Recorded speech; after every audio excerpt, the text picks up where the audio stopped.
Is this working now? Hello? Okay. Yeah, It's it appears to be working. Hi. I hate technology, man. It's bad.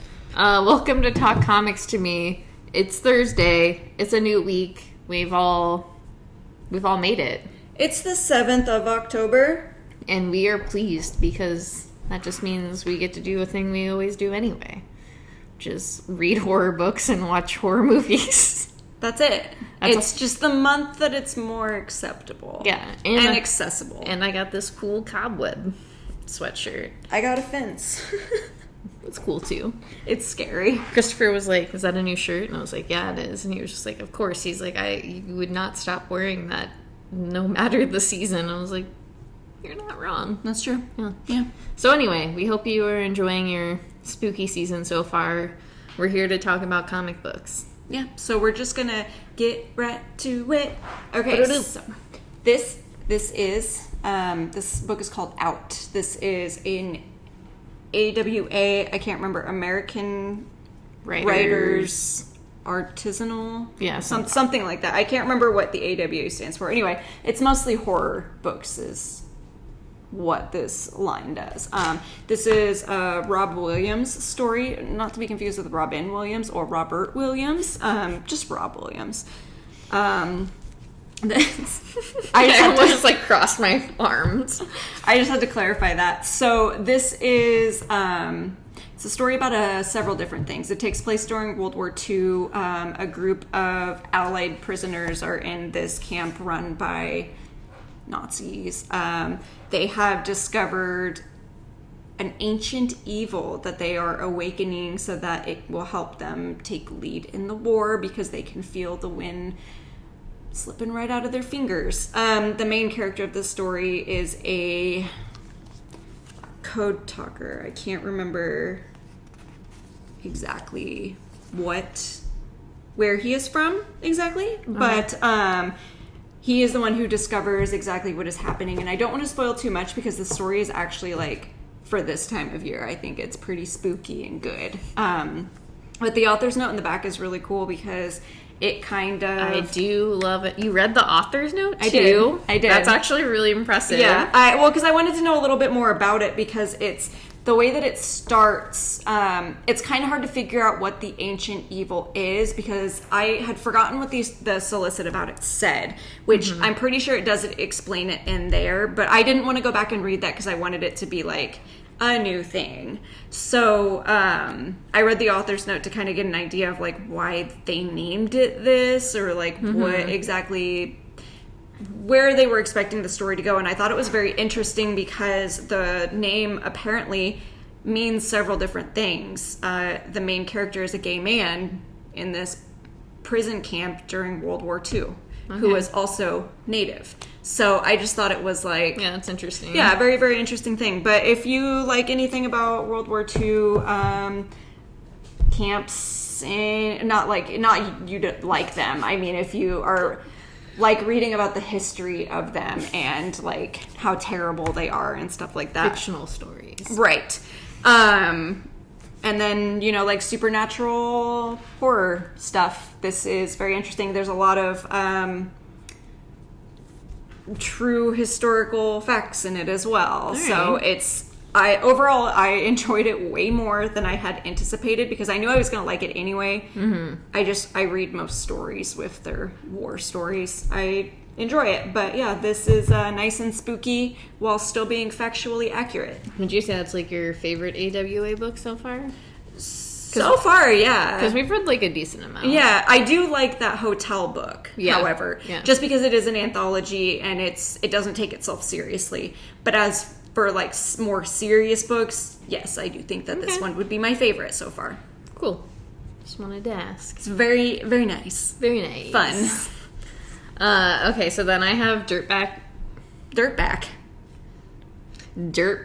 Rapture #1. This was a really fun story. I really loved it. And it was fun. It was, yeah. Genuinely fun. Genuinely fun. I love the art and the colors a ton. That was, like, probably my favorite part of the book. So Christopher Sabella wrote it. Kendall Good did the art, and then Gab Contres did the colors. And I think it was just like, it all just really perfectly went together. And that's honestly probably one of my favorite parts of this book. Is just like, it looks great. But the story's really fun too. It's just, it follows a really shitty main character, and she at one point dies and is able to communicate with people in the afterlife, and she helps them get from one place to the other. And then you kind of find out a twist. So yeah, once again within that like spookiness, but it's just like kind of like a just weird comedy with ghosts, and just like, you know, somebody who like you're hoping learns a lesson along the way, and probably will, especially like with everything that's going to be happening. And there's a nice little cameo by the Always Sunny in Philadelphia cast in the background of one of the scenes, which So was that like serious, or is it just two people who kind of look like it? What do you mean? No, it was like a real. Yeah, it was a real like okay. Because there's Charlie and Frank. There's Mac, Dennis. I had and only Dee. seen that. Yeah, that's very cute. I love that. Damn, dude, it's you and me. Yeah, that was my exact thought process. But yeah, it was really funny because I was like, oh fuck, that's them. Yeah, I like that a lot. And one of the main reasons I know that is because a few people in Oni Press did retweet my tweet about that, and I was like, okay, so I'm not So wrong. this is real. But also it's very, very obvious, you know? Yeah, especially with Frank and Charlie. Yeah, and I didn't, like, at first I saw them, and I saw the guy in the middle between them, and I was like, what's this dude all about? And then I looked over in the panel and saw Dennis and Dee, and I was like, that's fucking Mac. So it was just like really, you know, I've been rewatching Always Sunny in Philadelphia with Chris, and I'm a fucking sucker. I love that show so much. It's so good. So yeah, it was definitely a moment where I was like, hell yeah. Dumb, but I love it. I started following Mac on TikTok. Which is one of my favorite things, because you can tell that he just doesn't really have any idea what he's doing. He's just trying to have fun with it. Good adult content right there. But yeah, that's all I have to say about it. That book, it's definitely worth a read. I had a lot more fun with this first issue than I anticipated, because I kind of just added it to my pull file without like. I follow Christopher Sabella on Twitter, so I had seen him posting about it, and then I was like, well, fine, I'll check it out, and here I am. Ended up being worth it. Yeah. Okay. My turn. I have this book. This is the Cimmerian Beyond the Black River. This is, you know how I am about these Conan books. It's just a cute little Conan read. I'm not sure exactly when this takes place from the last one, but basically Conan and another soldier are in the jungle, and the only thing that separates them from the barbarianism of the local tribes there is the Black River. So Okay. it's honestly, it's just a Conan book. I really don't know how else to explain it, or like what else to say about it.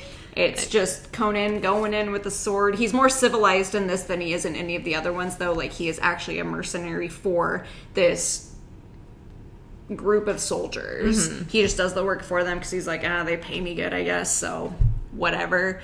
But yeah, it's just him being a real civilized man. Any babes? No. No. That's You better believe I'm disappointed by that. There's not even a nice Conan shot. It's just like, he's got that haircut that I was talking to you about. Yeah. There's no naked babes in here. It's very violent, which is good. And like, as always, I love the art in it. Yeah. I just think it's very fantastic. And I actually read the story too. And they did give you bigger font again. A little bit, yeah. But they made it even longer. So it's pretty much the same. But I feel like the font gets smaller as you go. Let me tell you, this took me a while to read. You're just going to have to get a magnifying glass. I know. I'm just going to get a single monocle and just read it like this. On top of your glasses. Yeah, right on top of it. But yeah, no, I really love these short Conan stories that they're doing. The 1, 2, sometimes 3 issues of it. They're a lot of fun. They're violent, doesn't take a lot of thought, just blood and tits everywhere. I love it. I need that on a shirt. Blood and tits everywhere. Okay, so I have Arkham City, The Order of the World. I kept saying The Order of the New World the other day. I could not remember the name of this I book. thought that's what it was called. No, it's The Order of the World. So this is issue number 1, another weird, spooky book. This book is... I say weird, but I don't know if that's the right descriptor necessarily. What about strange? Strange, probably. I really liked it. So Dan Waters and Danny, Dan Waters wrote it, sorry. Danny did the illustration, Dave Stewart colored it, and Dan Waters and Danny did Coffin Bound together. That was the name of the book I was trying to remember the other day. I know which book. Yeah, which I read like the first couple issues, but it was not for me, which is totally fine. Like I just did not like that book personally. I do remember that. But I did like this, and I really liked the art. One of our coworkers, Julian, when I was talking to him the other day, he said it kind of reminded him of Wes Craig a little bit. I was like, yeah, I could see that for sure. The colors a lot, actually. Does Dave Stewart do Deadly Class? I don't know. I couldn't tell you. You know more about that book than I do. I feel like he might, but I'm not going to say for sure that he does. But yeah, I really like this. It follows a psychiatrist from Arkham Asylum as she's kind of figuring out where all of the patients from Arkham went to after some mishaps. Oh, okay. So they escaped through the sewers. That's not what happens, but sure. That's always what happens. But yeah, so it's very strange. I really liked it. I love the art. I feel like the art obviously hit the tone, and I think that's why I felt it was so strange. But there's also just a character that oddly like the first scene you see him in or them in, because I don't know their gender. It really reminded me of like the one angel from like the biblical angel. Oh yeah, Dave. Yes, the biblical angel Dave. Yeah. But yeah, the 10-eyed man is what he's called. Yeah. Backwards thing was sick. Yeah, it's like a weird book. Yeah, it's okay. I really liked it. I think you would really like it, honestly. So it sounds already like a book that I would enjoy. Strange with an angel with 10 eyes named Dave. I'm into it. It's not an angel. Well, as far as we know, I guess. The 10-eyed man named Dave. I just like the kind of like reminiscence of like, the biblical angel in there. It was just like, okay, I'm into it. And that was like something I had seen before, which kind of like intrigued me enough to pick up the book. And I'm very glad I added it to my pull file. I think it'll be good. Okay, cool. We'll see. Check that out. We'll see. We'll all be on for the ride. We'll get back to you on the next issue. All right, so now we have The Nice House on the Lake. This is a really nice house. It is really nice, though, for real. Very nice. This is book number 5, and we are following the scientist in this book. Or this issue, in this rather. particular chapter. Like we had said before, after we figured that out, like 4 issues in, each of the issues, I mean, the first one follows, like, the painter, right? I can't even remember now because the symbols are right there. Yeah. Okay, yeah. Follows the artist, and then it kind of like goes on from there, and little bit by bit they're kind of figuring out what's going on in this house that they're stuck in after the world has been destroyed. And I don't know, I love this book. I love the art a lot. Like, once again, I know we've talked about the art a bunch, but the art is really good. I do like that they kind of break up the story with like text every once in a while. And it's just a really solid story. Like, it reminds me of like several different like horror movies I've watched put together. Like, and I like, because it kind of reminds me of The Invitation. And it kind of, god damn it, I can't. Oh, I love that movie. Yeah, that movie's great. That has one of my favorite people in it. That Kurt Russell's son? No. No. Wyatt Russell? Dario Naharis. Oh, yeah, no. I know. I love him, too. I love that man. The character that I'm writing in this book, I based off of that particular man. Not Dario Naharis, but Michael Huisman in real life. Just the way he looks. Yeah, I just like the shape of his face. He's very pleasing. In the show Treme, he plays like a huge asshole, and it like really bums me out. Yeah, but I love him. I love him. But yeah, it reminds me of The Invitation. It also reminds me of another movie I just recently watched, but I cannot remember the name of it. But I know that Nicholas Brendan from Buffy is in it. The weird eclipse movie. Yeah, where there's two houses. Oh my god.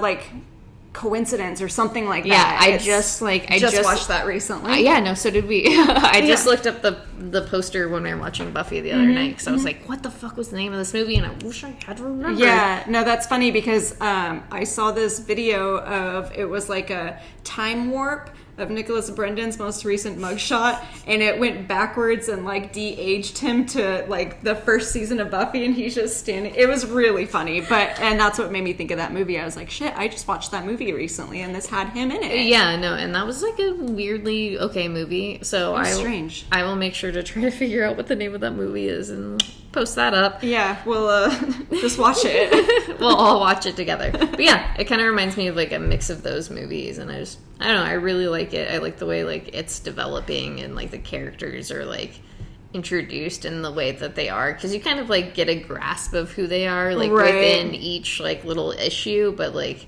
seeing them separately and kind of how they met Walter is like an interesting idea.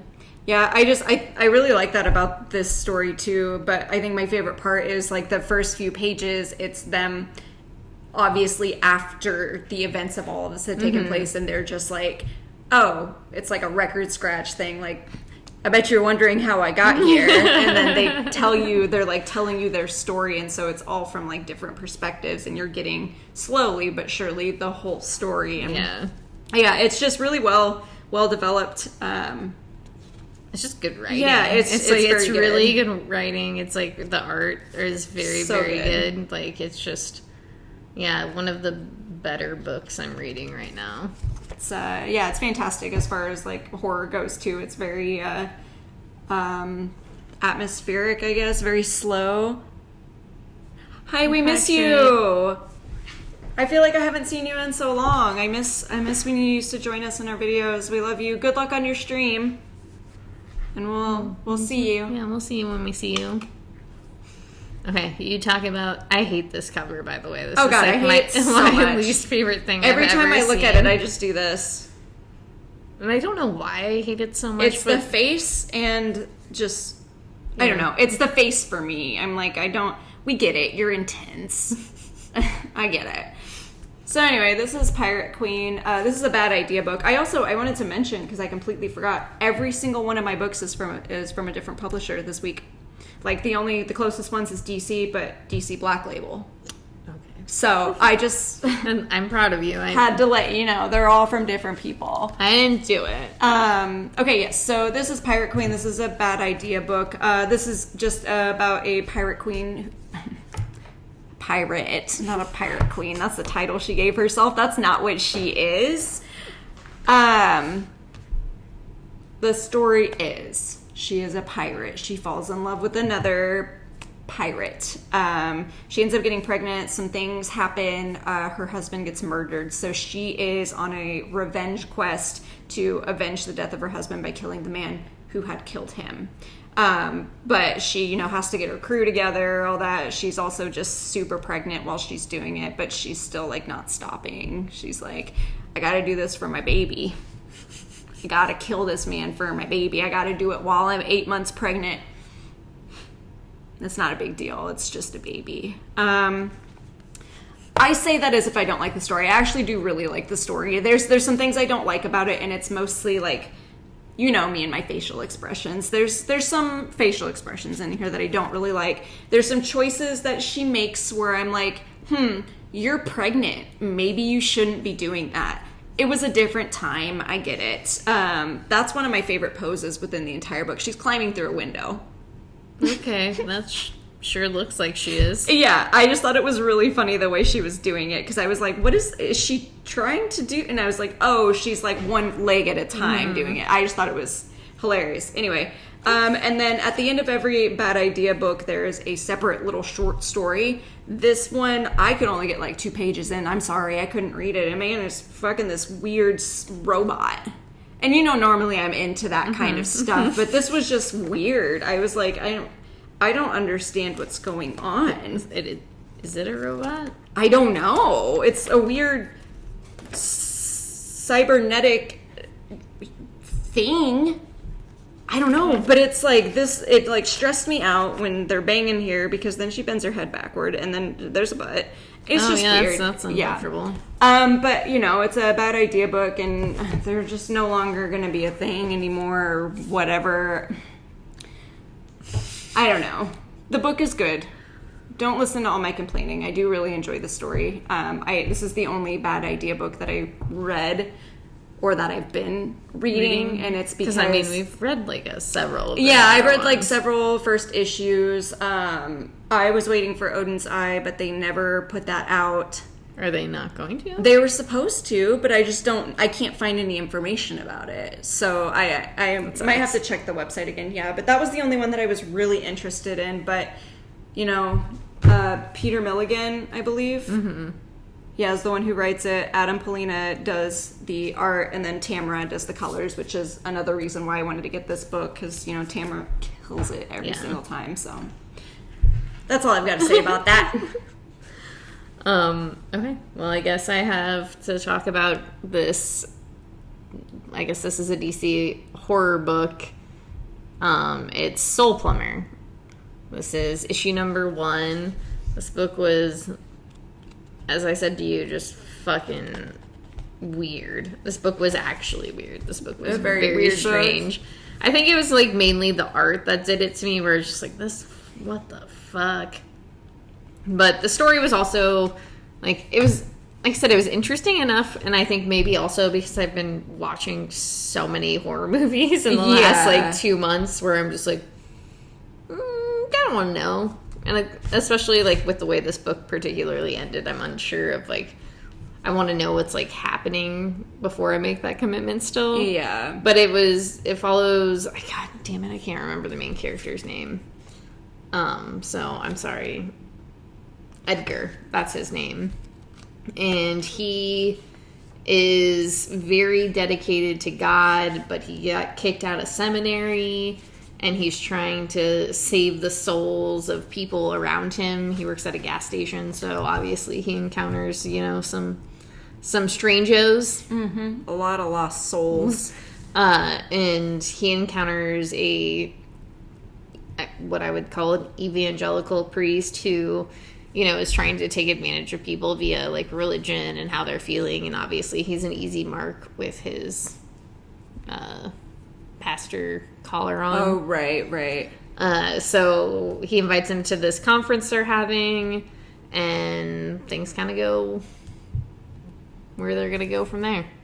I don't want to say too much, because I think that's the whole part of the story, and I think there's just I think it's interesting, and I think what it's looking into is a very interesting idea.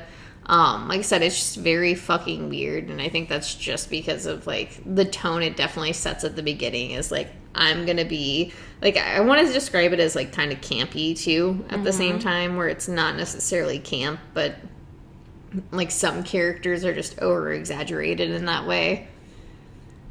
I get what you're saying, yeah, where, that's kind of how, I haven't even gotten to it yet. Never mind. Yes, I have read stories like that. I know exactly what you're talking about, the feeling of it. Yeah, so it's just I'll probably order the second issue. I suppose, and that's the hardest thing is I'm having a really hard time of describing it for other people, where I just feel it has a very, late 70s, early 80s, horror vibe to, the characters or the things they say. Because it's sometimes I'm going to be edgy for edgy's sake, and I know that's not, the case. It's I'm being edgy to be, part of this story. Right. So I think that's, I don't know. Would you say it kind of has, a cabin fever feel to it? I suppose, but no at the same time. Okay, so no Eli Roth. Yeah. Okay. Yeah. Maybe James Wan, but no. Okay.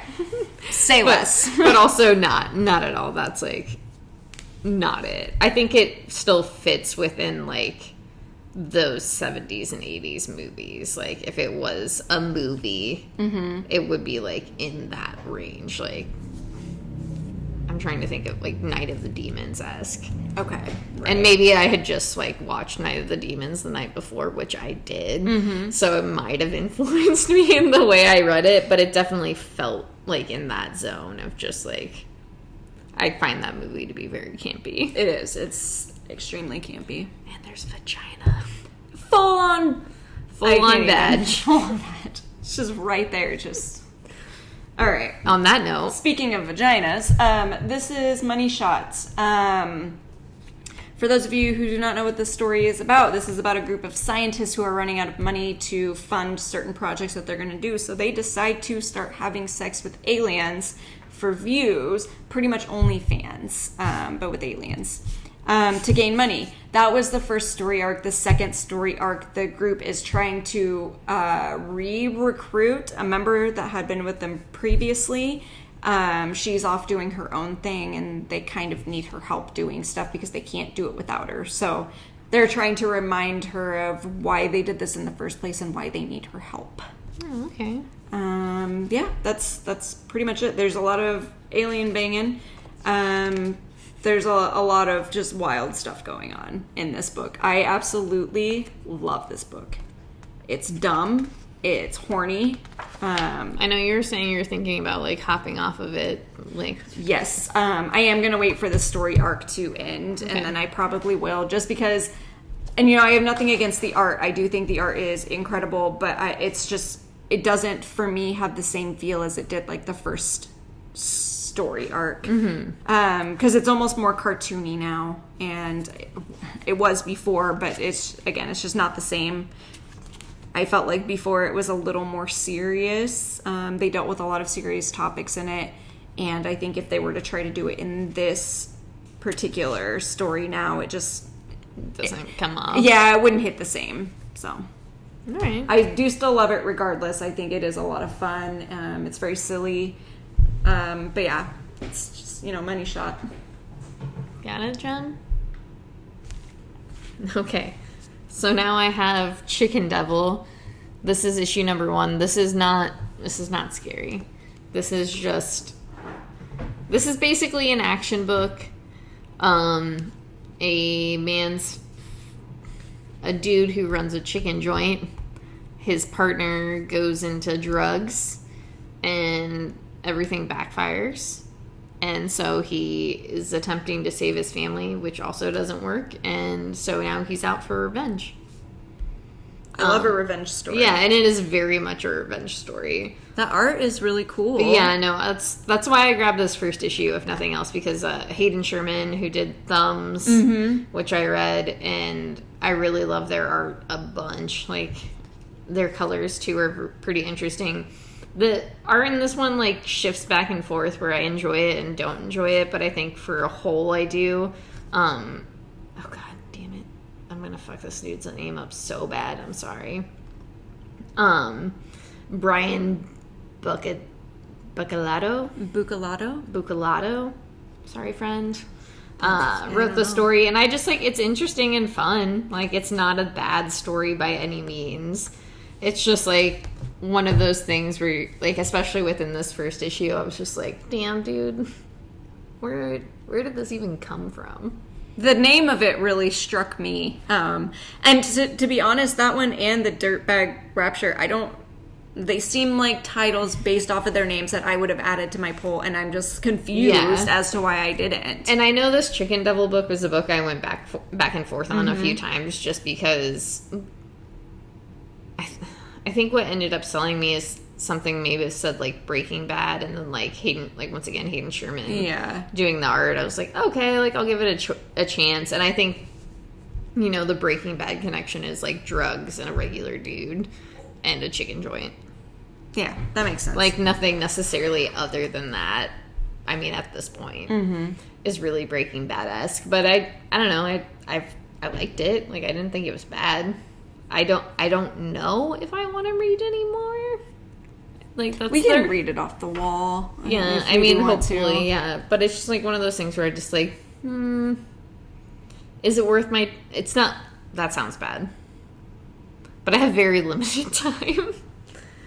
No, I mean, I get why it would sound bad, but it's like it's not something that you added to your poll and that you're like super into. Yeah. So I think it's is like, it worth your time to take that time out to focus on something that you're just not as into as other books? Yeah, I think that's fair. That's fair. Yeah. Sorry. I just like it. I don't like saying that. I know. Ben, I'll say it. It's just not worth my time. I don't know if it is, and I like it for different reasons. I think it is an enjoyable book, though. I think especially if you like action stuff, because I think that's like kind of what sucked me in. You know, it's just like I do love dumb action things, and especially when it's just some regular guy kind of like fumbling his way through. Is he wearing a chicken suit? I'm not going to really say he is, but he happens to accidentally maybe kill a dude while wearing a chicken suit. Okay, I like that. That's a spoiler. I'm sorry I said it afterwards, but... Spoiler. Spoiler. But yeah, it's fun. It's fun. It's a fun enjoyable. little book. Yeah. Okay. Okay, you ready? Yes. So this is The Me You Love in the Dark. This is issue number 3. And things are getting a little spicy. Real hot.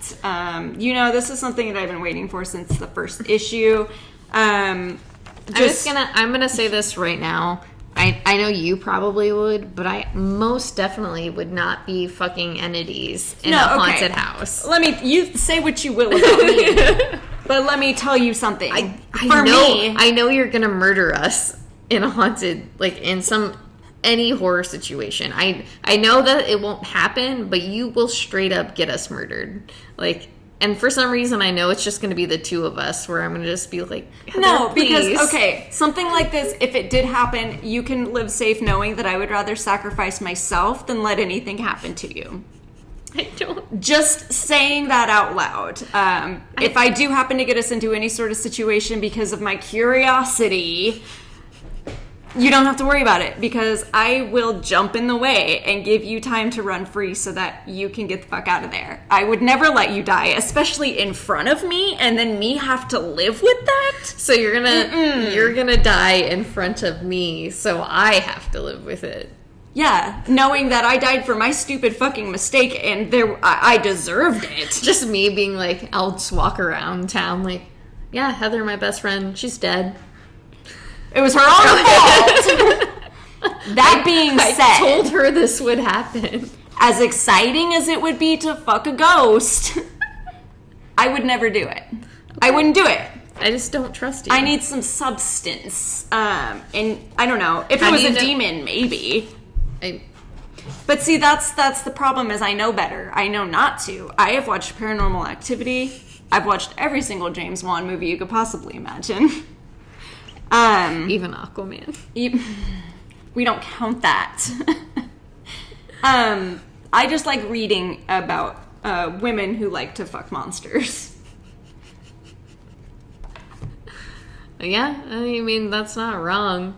I do like this book a lot. This book is really good. Yeah, it is very good.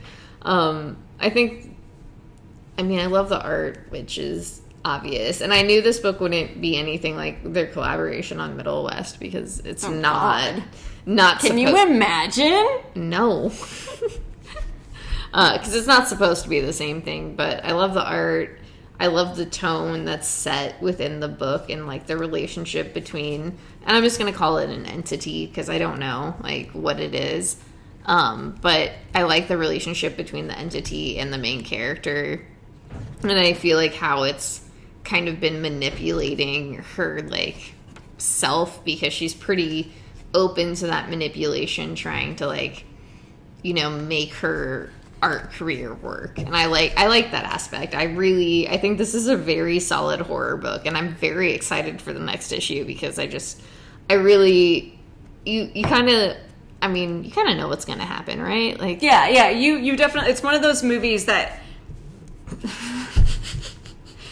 sorry, I was going to say it's like those movies where it's like it has a very ominous feeling at the beginning, but you've seen it before, so you kind of know what's going to happen. It's just a vulnerable white woman in a supernatural situation. You're not wrong. But yeah, no, it's really good. I do enjoy it. I wouldn't do any of this. I just have to say that. I need to defend myself here because you all think that I'm just a terrible monster fucker. I don't think there's anything wrong with monster fucking. But that's a conversation for a different day. Yeah, we'll cross that bridge when we get to it. It's not now because I got to talk about this book. This is called Intrusion. This is a little flip fun book. Oh, that was cool. Yeah. I like how you did that. Very good. Yeah, it's a book. This is a... No, it says it right there. Heavy Metal. Heavy Metal presents Magma Comics Intrusion. I hate when books have just ridiculously long names. So this is told two different ways. You can read it like this or like this, obviously. It's the same story, but it's told from two different point of views. It's just about a family who moves into swamplands, essentially. They try to build a life. They try to survive and all that kind of stuff. But there is a family of creatures who has lived there previously, and they don't mesh well because it's their land that they were on before. So stuff happens. So yeah, one side of the story you get the human, their version of the story, and then the other one you get the creature's version of the story. I like it because there's no happy ending for either of them. It's just more of a realistic what would happen in that kind of situation.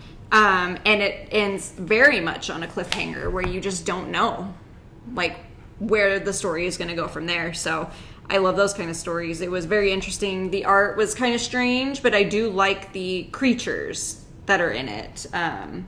Is it just a one shot? Yes. Okay. Yep. And I think that was another reason I liked it so much is there's like, this is it. Like, this is all you're going to get from it, which is fine because I feel like that's all we need from it. Yeah. It is technically a horror story, but I think it's more of the realisticness of it that makes it horror because it is just, it's not a good situation. Yeah. So, that's it. That was it. An Intrusion. Very interesting. A nice little story of what happens when you try to steal land. Talking about stealing land. This is issue number 8 of Swamp Thing. I mean, a lot has happened. This is like pretty deep. Obviously, 8 of 10 issues. This is like the 4th part of this little story that they've been telling with the Suicide Squad. 3. Sorry, It's 3. but yeah, Swampy's just kind of trying to figure out what's going on, trying to figure out Levi, who's the Swamp Thing in this, trying to figure out kind of the relationship between like himself and his like father and his brother and how he kind of came to be to become like the Swamp Thing and the Avatar. And I don't know, I really like this book a lot. It's hard to describe without like, I don't know, I don't want to tell a lot of the story because I think it's worth reading. I think it's like the art's very, very good. I love that a lot, and I really love the character, and I like what they're talking about because there's a lot of depth to the story just in general. Just kind of like American companies taking over, basically like I guess modern day colonialism, like taking over like for outside forests and trying to bring them down, or you know, trying to do whatever they want to do within those like places. I hate that. I mean, yeah, and I think this is actually a story you would really like, just because as a whole, like the way everything's built up and the way like you're kind of introduced to everything. And when I first and I think there's like we ended up getting a damage, so I like had a little bit of a break between things, and I think reading it more so as a whole like would make the story a little more powerful. I think the story is very powerful and very interesting, but I think you would like it a lot. Okay, I'll pick up the trade when it comes out because I did want to read it. It did look very interesting. I like the art a lot for it, but I just like with most DC books, I just don't know much about the characters, so I never know if I'm like getting into something that's worth reading or not. Yeah. Which is why I for the most part, I don't read DC books. I think this does a pretty good job of, I mean, I think Swamp Thing is a fairly, like, approachable character, and maybe that's just me, like, wanting to enjoy the character, but I feel like it's an approachable character. I think they kind of do a decent job, especially since this is a brand new Swamp Thing, new avatar, like, of, like, how, like, once again, yeah, how he came to be. He kind of has a talk in the past with, like, one of the ex-Swamp Things, and they kind of describe what's happening. I don't know, it's really good. Like, I do really enjoy it. Okay. Like I said, I think you would too. That's fair. I'll check it out. Okay. I'll check it out. Okay. I have Batman. This is issue number 114. This is part of Fear State. I'm not actually sure what part of Fear State this is. Because, of course, they don't give you, like, the title page until, like, halfway through the friggin' book. But anyway, this is part of it. Scarecrow's fear toxin has been making its way through Gotham to the point where Peacekeeper is now, I don't know, brainwashed. He is completely turned against the people that he was working for and trying to keep Gotham safe. Batman is still technically a vigilante, so, well, I mean, he always was, but he's, like, not...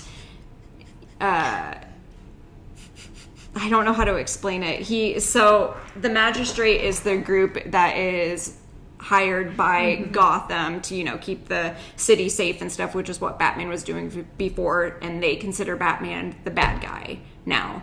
So Batman is completely working outside of Gotham, trying to keep it safe while still trying to keep himself alive, because they have, like, a shoot to kill order if they see Batman. So Peacekeeper has been brainwashed, and now he is fighting within the Magistrate to kill the other Peacekeepers and stuff that they have created. And Batman is trying to get in to help Peacekeeper because Peacekeeper is, like, a good guy. So that's very complicated. It's a lot. It is a lot. The art is absolutely incredible. I love it. There's one page that just blew my mind when I saw it, and I had it open to it for, like, 10 whole minutes, like that. Come on now, get out of here. But yeah, I mean, since I've gotten caught up on it and I know what's happening now, I absolutely love this story. I didn't start it from the beginning of Tynion's run, so I don't know how I feel about the beginning. I just know that, like, the Joker War I absolutely loved. I thought it was fantastic, and Fear State so far I really like. And I don't know if it's the writing or if it's just the art, because the art, it does a really good job of, like, I don't know, making it exciting and, like, creepy, and I just, yeah, really, really like it. So I guess we'll see as time goes on when the creators change to different people and stuff. So far I really enjoy it, and I hope that I continue enjoying it, because the little stories that they have in back are also good, which was a Clown Hunter. I don't know shit about this kid. He popped up. But the story is a lot of fun, so... I just want to say I'm looking really, really hardcore forward to, like, Cliff Chang's Catwoman. Yeah, Lonely City trait, book, because every DC book has had that as an ad, and I was like, just give this book to me already. Stop advertising like it to I me. am about this. Yeah.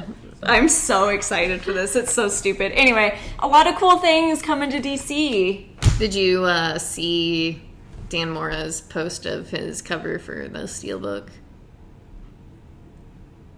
You know, I think Dark Knights of Steel. He just posted it yesterday. Okay, I was going to say, I feel like I did, but it almost feels like a fever dream, because I do remember seeing something about it. I just haven't been on Instagram too much, so I'll look at it after we're done recording. Yeah, I think I saw it on Twitter, but okay. All the same, you know, he, like, posts on both. Yeah. So now I haven't talked about this book in a minute. This is Buffy. This is issue number 30. I've made it to issue number 30. I don't know how. I don't know how I'm still reading this book. This isn't bad. Like, it's just I think now I've just resigned myself to just be like, it's just a book. It's just a book I'm reading, and it's Buffy, and I think I do really still like the art a lot. So that's probably why. And I don't think the story is, like, particularly bad. I think it's a little I guess kind of like all of these like little stories in Buffy kind of convoluted just like too many things. But I still wouldn't suggest this after like the first or second story arc. I mean, I do like it because it has Faith in it.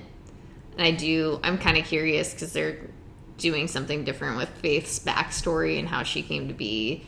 And they're just doing this thing where there's those multiple universes within like Buffy. So okay, that makes more sense. Yeah, I don't dislike it. It's hard to describe. Like I feel like I'm just very middle ground. Like once again, yeah, just like I'm reading a book and it's Buffy, so I'm going to keep reading it for whatever reason. I don't know why.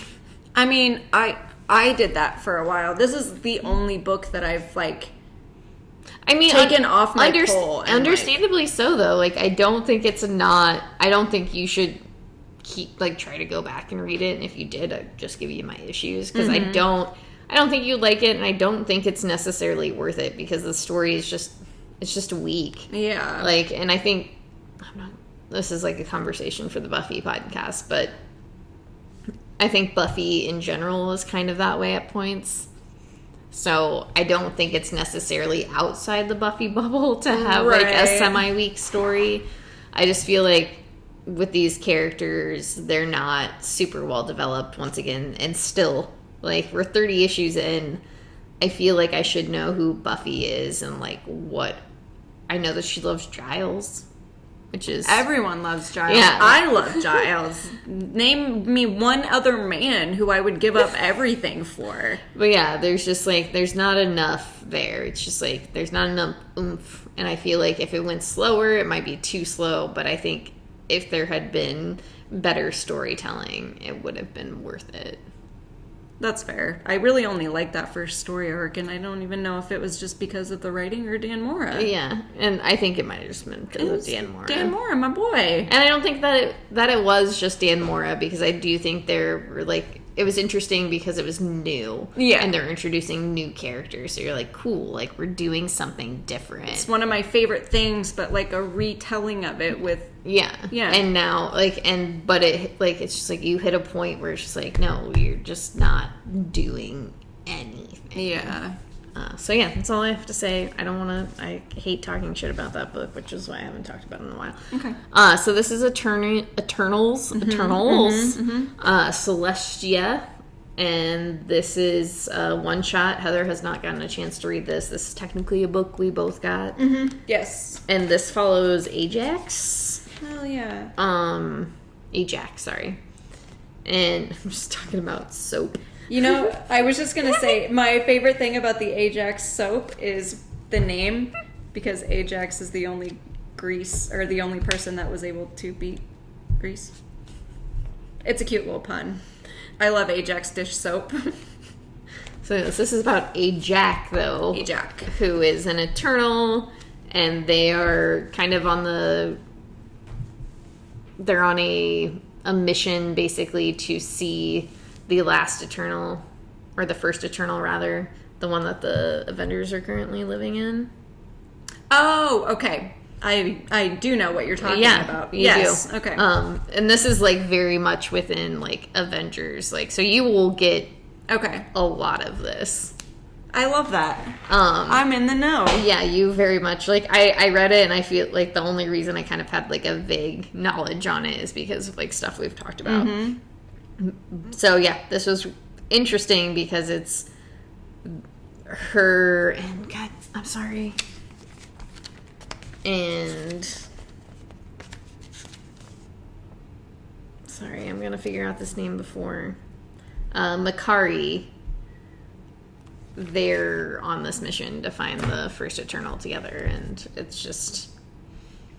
it's really interesting. I really liked it. I really like all of these Eternals issues and all of these one shot. I love that Thanos one shot. I really like this, and I feel I don't really know what's going on, but I feel at the end I'm I'm pretty sure I grasped this. Yeah. Okay, I'll have to read that. I'll probably read it tomorrow. I think you'll like it.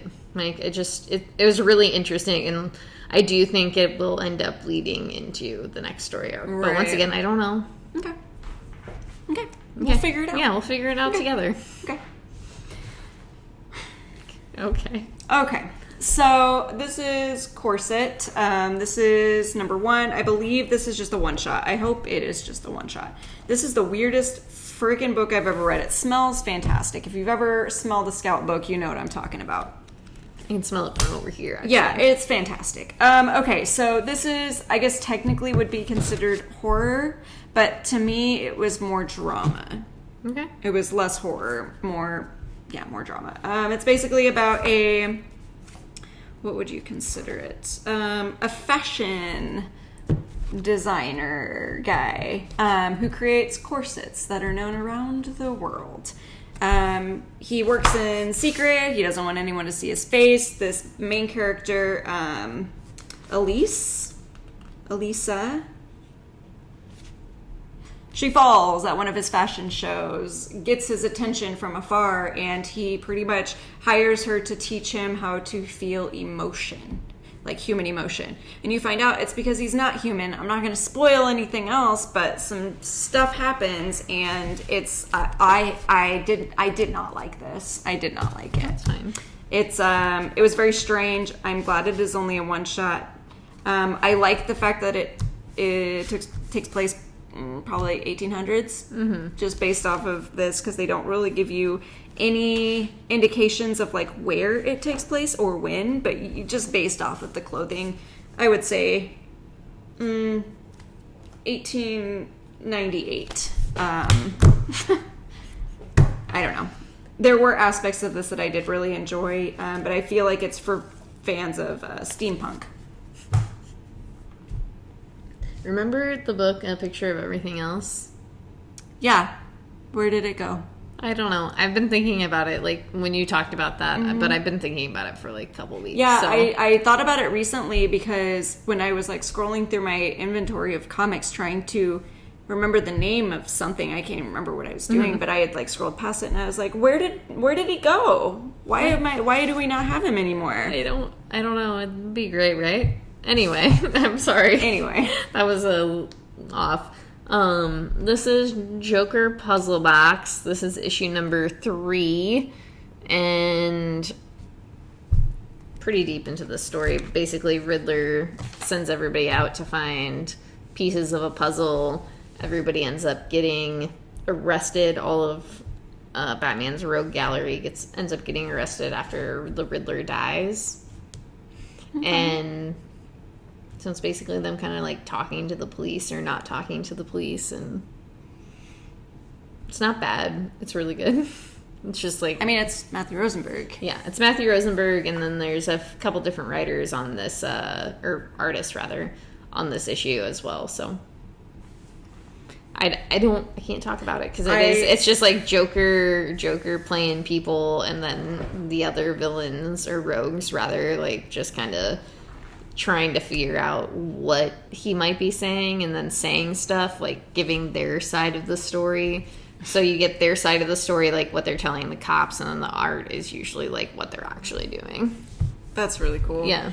Yeah. I am going to pick that up in trade because I did really, really like that first issue. I don't know why I didn't add it. DC Connect is so weird. It comes out at such strange times that I probably just missed it. And like I said, it's always having, for me, like I have to go back on Pullbox like a few weeks later and find like the DC issues I want. And this one I did basically set myself up for because of Matthew Rosenberg and then Chip doing all of the covers. That makes sense. So it was kind of just like okay. I'll try this, I'll try this book out. We'll do this. And I think it is, 6 issues or something. Yeah, I feel like it was supposed to be too much. I don't know if it'll tell me somewhere. No, and I'm on chapter 5. This is issue 3, but chapter 5. Just giving me a whole bunch of stuff here. So yeah, that's all. You're being riddled. I am being riddled. Oh, I mean, there are multiple stories within each issue, so it does make sense. You're being played. It's true. Like a fool. I am. Anyway, we're done. That's it. We don't have anything else, which it was like a light week, but heavy week as always. So thanks for listening to us. We appreciate it. Support your friends. Support your local libraries. Keep libraries public. Support your local comic book shops. Go buy some comics, especially the ones we talked about, because we love these creators and these people we've talked about. And that's it. Yeah. So we will see you next time. If you want recommendations, hit us up as well. We would love to recommend comic books for you to read.